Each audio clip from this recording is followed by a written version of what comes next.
Баршаңызға қайырлы күн. Келіп жеткен Рамазан айы құтты болсын, оразаларыңыз қабыл болсын. Бүгін сіздермен өте дәмді болып шығатын жеті шелпектің рецептімен бөлісетін боламын. Ол үшін ең алдымен құрғақ ыдысымызға жылы суды құямыз. Суымыз міндетті түрде жылы болуы қажет, сонда біздің қамырымыз үлпілдеп, әдемі көтеріліп шығатын болады. Енді оның үстіне құрғақ ашытқы, тұз, қант, майонез және де кішкене сұйық май қосамыз. Енді барлық қоспамызды араластырамыз. Одан кейін бетін жауып кішкене қойып қойсаңыздар да болады, немесе бірден қамыр илей берсеңіздер болады. Дайын қоспаларымыздың үстіне онды екіге бөліп, қасықпен араластыратын боламыз.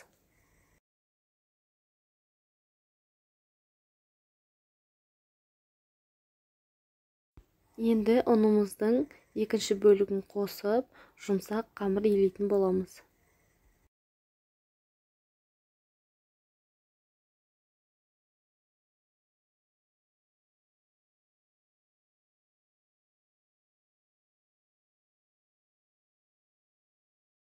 Ең соңында осылай кішкене сұйық май қосып илеп жіберсеңіздер болады.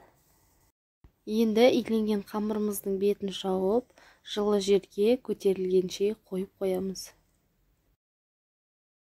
Шамамен 45 минуттай уақыт өтті. Біздің нанымыз ашып, көтеріліп, дайын болды.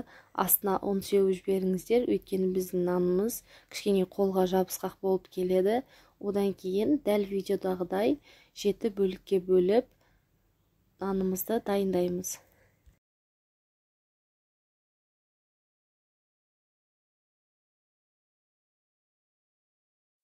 Қамырымыз кеуіп кетпес үшін осылай бетін пакетпен жауып қоямыз. Одан кейін астыңғы жағына оны сеуіп, қамырымызды жая беретін боламыз.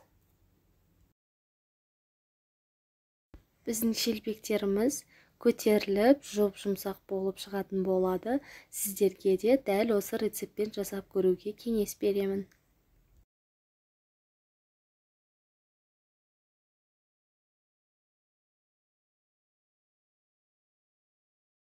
Енді осы кезде біз табамыздың астын қосып, майымызды қатты қыздырып қоятын боламыз.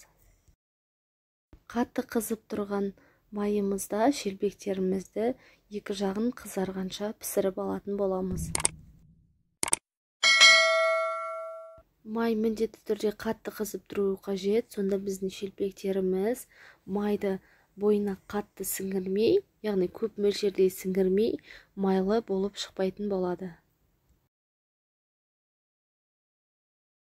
Және де міндетті түрде табадан шелпектерімізді алатын кезде міндетті түрде майын сорғытып алатын боламыз. Сіздерге егер де менің видеоларым ұнап жатса, пайдалы болса, онда міндетті түрде менің каналыма тіркеліп қойыңыздар, лайк басып, пікір қалдыруды ұмытпаңыздар. Және де алдағы уақытта сіздермен көптеген басқа да рецепттермен бөлісетін боламын.